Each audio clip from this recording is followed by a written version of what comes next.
Consequently, the Commission has decided to reschedule the 2015 general elections thus.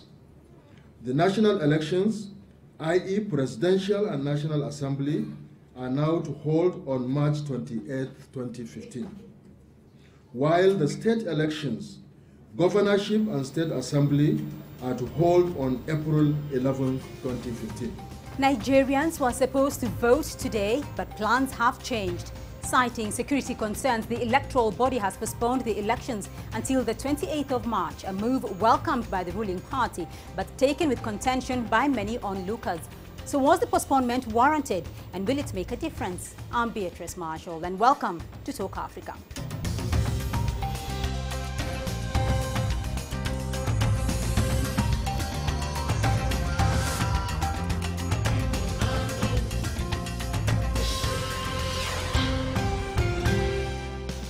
While the build-up to the cancellation of the Nigerian presidential election has been fraught by both tension and uncertainty, the National Security Advisor, Mr. Sambo Dasuki, initially cited the slow distribution of voter cards as the primary reason for the month's delay.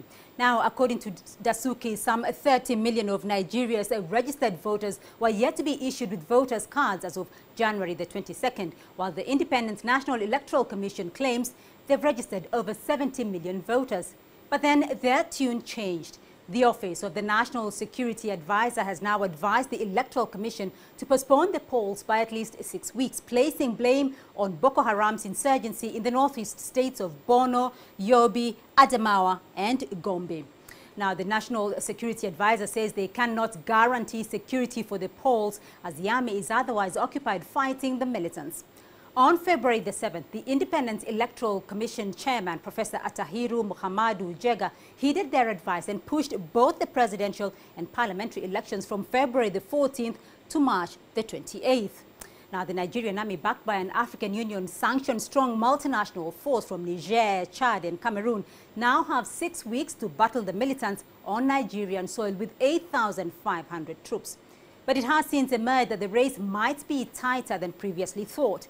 A recent Afrobarometer survey revealed that both President Goodluck Jonathan's ruling People's Democratic Party and his main opposition challenger Muhammadu Buhari of the All Progressive Congress each command roughly 42% of the vote, something that has caught the attention of observers both in Nigeria and the rest of the world.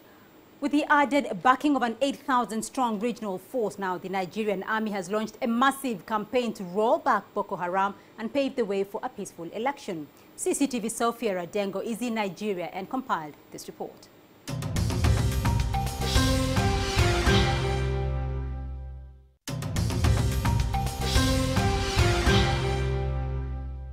So we're talking to Mr. Kayode Eno, spokesman for the Independent National Electoral Commission. Thank you very much for taking the time to talk to us. My first question will be, what was the official reason for the postponement, and how do you plan to proceed forwards after that? The security chiefs wrote a letter. It's not even by hearsay. They wrote a letter to the commission advising against going ahead for security reasons. One option they gave was that if you must go ahead, then you leave out some states in the northeast. That was a possibility. But of course, it also has the implications of a very great risk of inconclusiveness of the elections in the other areas, because our laws provide for how results can be returned. There's a spread that is required in addition to simple majority that is necessary. So that may, but there is also a catch that even in the other areas of the country where you could go ahead if you want, the traditional support that the military institution gives to the police in election matters will not be there. What initially claims that 30 million voters had not received their voters' cards as yet. How is that process going? And are you confident they will have those cards by election day? As at Friday, which is 10th of February, 47,965,8 851 people have picked up their cards, which is 69.68%. So the first thing is that there are no 30 million cards that are not collected. That's the first point I'm making. And the second point also is that, you see, in Nigeria, I don't know about other jurisdictions, but in Nigeria, there's a cultural thing about last minute. The cards are there. People have not picked them up.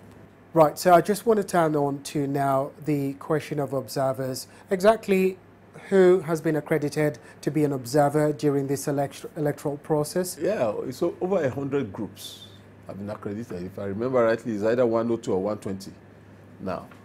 Groups have been accredited, both local and domestic and international observers. The accreditation process had actually commenced. Their briefing was scheduled before this rescheduling of elections. So observers have been accredited, groups have been selected. The accreditation tags will be issued in due course. They will have been issued by now, but for the rescheduling. So those tags will be issued in due course, and they will be able to do what they need to do. So we've been talking to Mr. Kayode Ino, the spokesman for the Electoral Commission here in Nigeria. I just want to say thank you very much on behalf of our viewers for taking this time to talk to us. Thank you. Thank you. When we come back, my expert guests will give us some more perspective on Nigeria's delayed democracy. Plus, we'll find out more about the feelings on the ground. Stay with us.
Welcome back to Talk Africa. Now we are discussing the security concerns that led to the postponement of Nigeria's election. First, Robert Nagila is in Abuja with more on that. Robert, I mean, this whole postponement of Nigeria's election coming just a week to the election itself. How much of a shock has this been, though, for the ordinary Nigerian? What is the feeling there?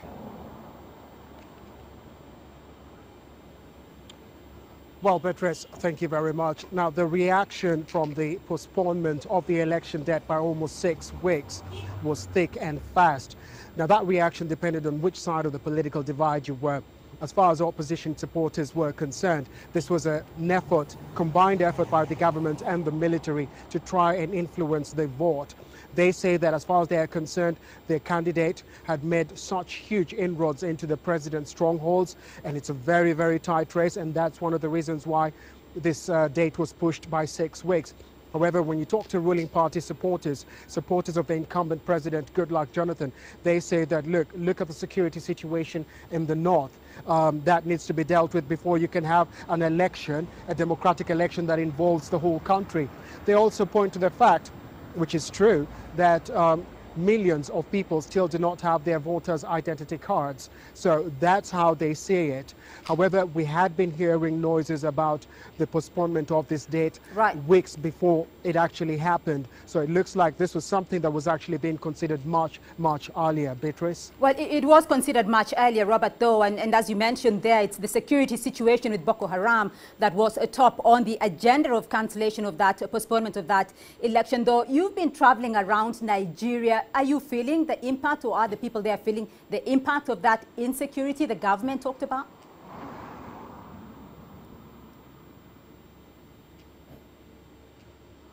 Absolutely, Beatrice. Well, security has been enhanced across the entire country. I mean, we were in Port Harcourt and we decided to drive down to Abuja. It's about 8-10 hours drive, and we just wanted to get a feel of the security situation on the ground. Now, we passed numerous roadblocks along the highway, half of them manned by the police, the other half by the military. In a way, you could say that, look, these roadblocks have been in place because of the security situation as a result of Boko Haram's insurgency. However, speaking to locals, they say that there's been an increase over the last few weeks leading up to the elections because of the Boko Haram insurgency. So yes, there is an increase. However, being here in the capital, it does look normal. However, you do see quite a few security patrols all over, not just within the capital city, but in the neighborhoods as well. So yes, security has been enhanced. And if that's happening on this side, then you can imagine what the situation is in the north, where this military operation is already underway, together with Cameroon, Chad and Niger, which joined on Monday after their parliament approved the deployment of troops to this security effort. Because now the regional countries see this as a regional problem, not just Nigeria's problem. Well, Robert, of course, there is a lot of confidence from both the region and Nigeria's government itself that Boko Haram will be eradicated in 6 months, in 6 weeks' time, and that the environment will be conducive there for a free electoral vote. Is that the feeling, though, of the people as well? Well, let's put it this way. Immediately after that announcement was made, you had people from all walks of life, especially on social media, coming out and saying, well, it appears that the idea here is to rout out Boko Haram within 6 weeks. And a lot of people poured skepticism over that. However, we had from Nigeria's President Goodluck Jonathan on Wednesday night, and he came out very clearly saying, look, the idea behind this operation is not to root out Boko Haram within 6 weeks. It is not possible to finish Boko Haram within 6 weeks. The idea with this operation is basically to ensure that there is adequate security to provide an environment where the electoral process can be carried out without any problems, where all Nigerians can then be able to participate in that process. And he made a point of telling the Nigerians that, look, the elections will be held on March the 28th. That is the new date that was set by the Electoral Commission. But however, we also had from the opposition candidate, Muhammadu Buhari, speaking to an international channel. Now he says, look, the reason that Nigeria is in this mess with Boko Haram at this moment is because the military budgets to buy weapons for training, quite a huge chunk of it has gone into people's pockets. So he says that corruption is the reason why Nigeria finds itself in this mess.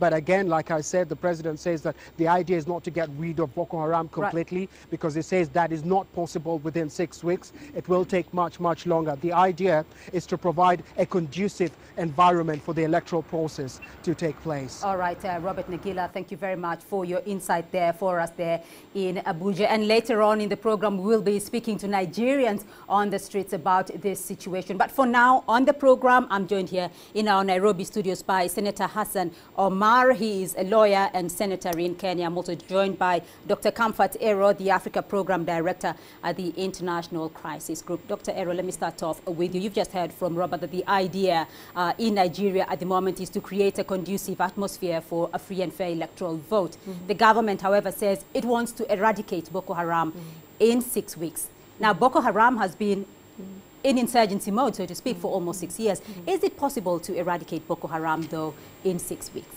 Thank you very much. No, it's not possible. And the fact that the president is beginning to make such similar statements to suggest that we can't get rid of Boko Haram within 6 weeks is a realization of the reality that confronts the government. I mean, we've seen from other insurgencies, Somalia, our neighboring country here, also in Mali, that insurgencies cannot be eradicated or downgraded, to use the popular word nowadays. It's also a lesson from other counter-terrorist activities that military force itself is not enough. There is no long-term strategy. There has never been a long-term strategy in place by the government to deal with the insurgency, and now they are proclaiming that they can deal with this crisis within six weeks. Senator Omar? My question will be, I come from the political position, and we realize sometimes when you have acquired a certain political momentum, which particularly ruling parties are not comfortable with, then they try to procrastinate and see whether they can find an alternative strategy. So I am personally one of those persons who believes purely that this postponement is to facilitate a reorganization within the presidential campaign of Goodluck Jonathan. And if he says that these 6 weeks are to prepare Nigerians for the election and to create that conducive environment, he should have done it 6 weeks earlier. So the sum total is the same. So in your view, though, who really stands to gain from that whole postponement of the election? It is not the Nigerian people. In fact, it depends. It's definitely not the Nigerian people. I think, in my own assessment, the Boko Haram threat has appeared to escalate. It has become a regional threat. The Nigerian forces appear to me overwhelmed. There are few opinions I get from my Nigerian friends are extremely skeptical about the handling of the Boko Haram, particularly within the Goodluck Jonathan administration. And therefore, he stands to gain in that regard, that he has an opportunity to organize his strategy. But the opposition, depending on how they capitalize on this postponement, also can acquire new momentum. People don't like governments interfering with democratic processes. People, therefore, if you energize your citizenry and you energize your electorate, then it is likely that this whole strategy might boomerang on the Nigerian government. Dr. Era? What impact, though, does this all have, though, on the Electoral Commission itself? Well, I mean, the initial assessment was to question the independence of the Commission.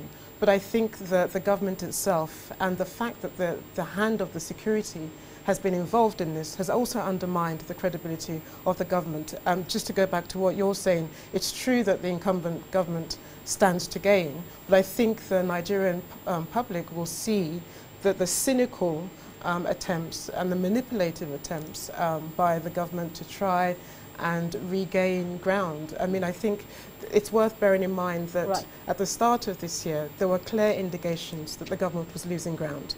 The intensity of the Boko Haram crisis, the fact that the numbers were beginning to suggest, even though they were unofficial, the numbers were beginning to suggest that Buhari was gaining ground. And the government has been looking for different ways, and that very first salvo came with a national security advisor.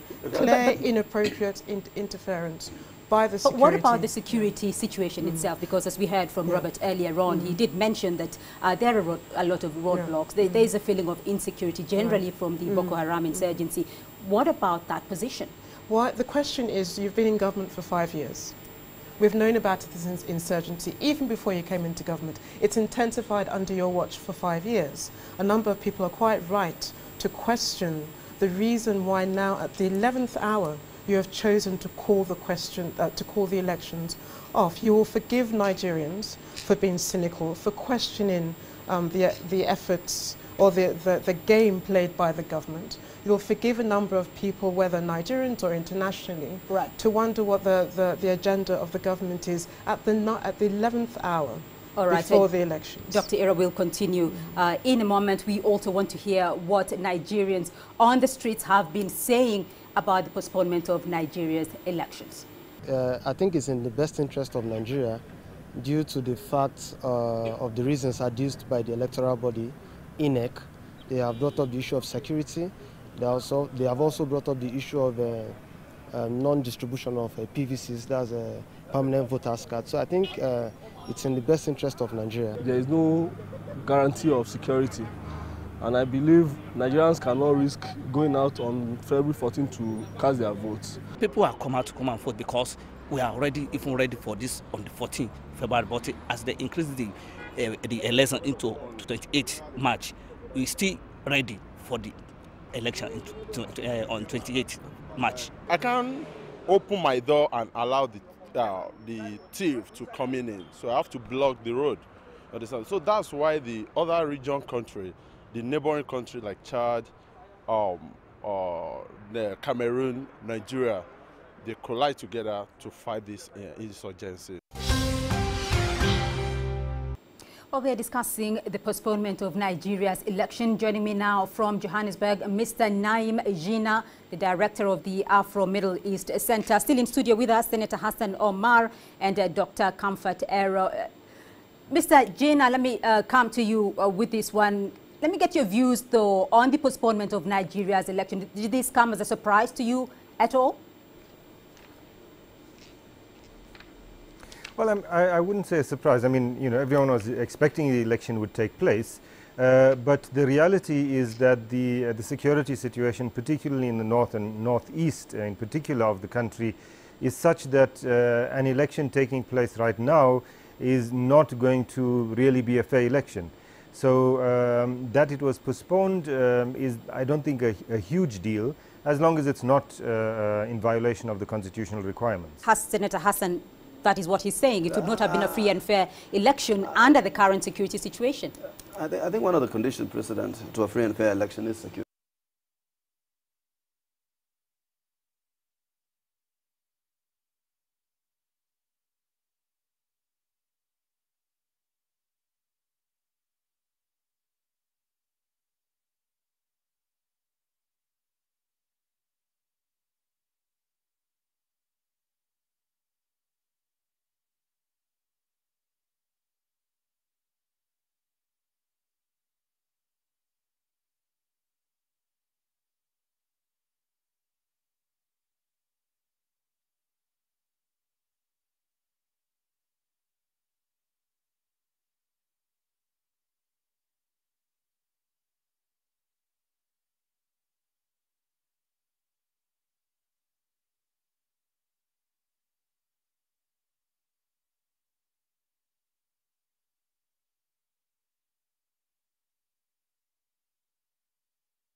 Consequently, the Commission has decided to reschedule the 2015 general elections thus. The national elections, i.e. Presidential and National Assembly, are now to hold on March 28, 2015. While the state elections, governorship and state assembly, are to hold on April 11, 2015. Nigerians were supposed to vote today, but plans have changed. Citing security concerns, the electoral body has postponed the elections until the 28th of March, a move welcomed by the ruling party, but taken with contention by many onlookers. So was the postponement warranted, and will it make a difference? I'm Beatrice Marshall, and welcome to Talk Africa.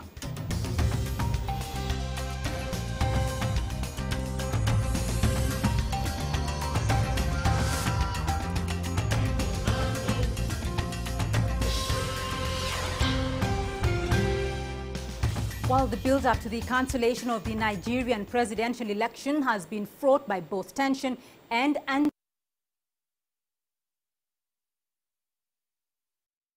You're saying it's true that the incumbent government stands to gain, but I think the Nigerian public will see that the cynical attempts and the manipulative attempts by the government to try and regain ground. I mean, I think it's worth bearing in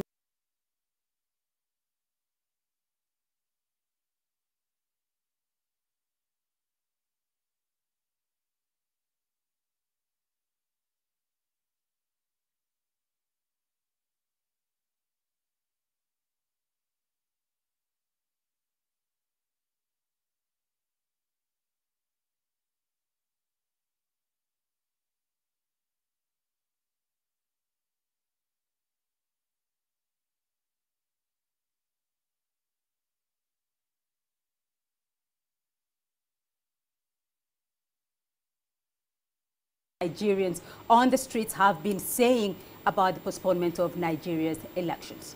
I think it's in the best interest of Nigeria due to the fact of the reasons adduced by the electoral body, INEC. They have brought up the issue of security.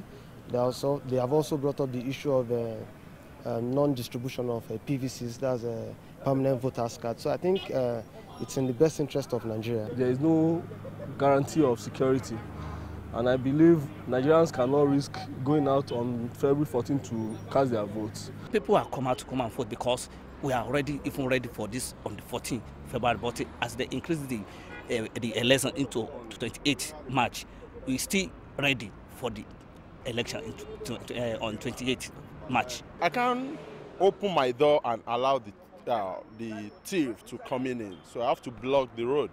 Understand? So that's why the other region country, the neighboring country like Chad, the Cameroon, Nigeria, they collide together to fight this insurgency. Well, we are discussing the postponement of Nigeria's election. Joining me now from Johannesburg, Mr. Naim Jina, the director of the Afro-Middle East Center. Still in studio with us, Senator Hassan Omar and Dr. Comfort Ero. Mr. Jina, let me come to you with this one. Let me get your views, though, on the postponement of Nigeria's election. Did this come as a surprise to you at all? Well, I wouldn't say a surprise. I mean, you know, everyone was expecting the election would take place, but the reality is that the security situation, particularly in the north and northeast, in particular of the country, is such that an election taking place right now is not going to really be a fair election. So that it was postponed is, I don't think, a huge deal, as long as it's not in violation of the constitutional requirements. Senator Hassan, that is what he's saying. It would not have been a free and fair election under the current security situation.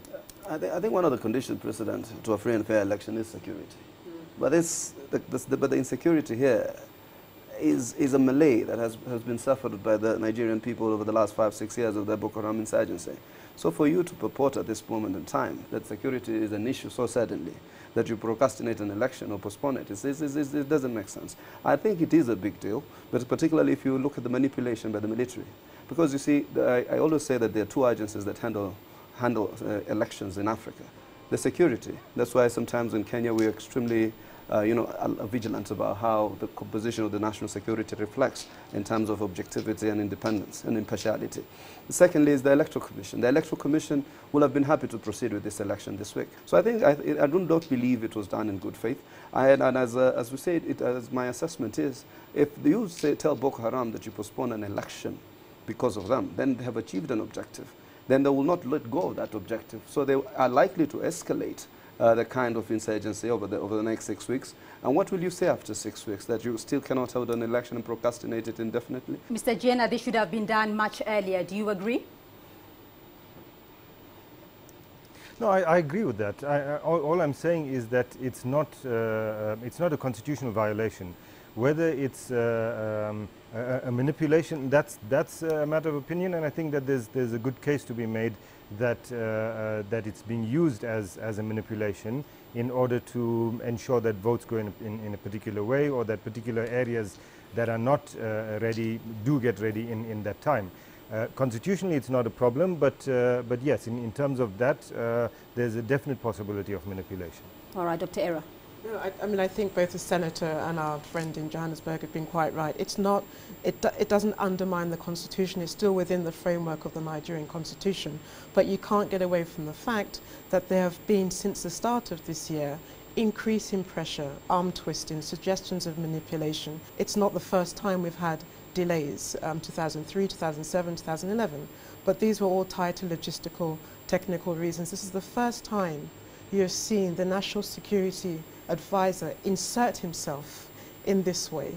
And not only that, at the meeting of the National State Council last week, the security and the police themselves, having told the Nigerians at the start of the month, at the start of the year, that they were capable to hold the elections, were now turning their script around and saying that they're not ready, and pressuring the Independent National Election Commission. What choice did he have? All right, Mr. Jenner, exactly what choice did the Electoral Commission have?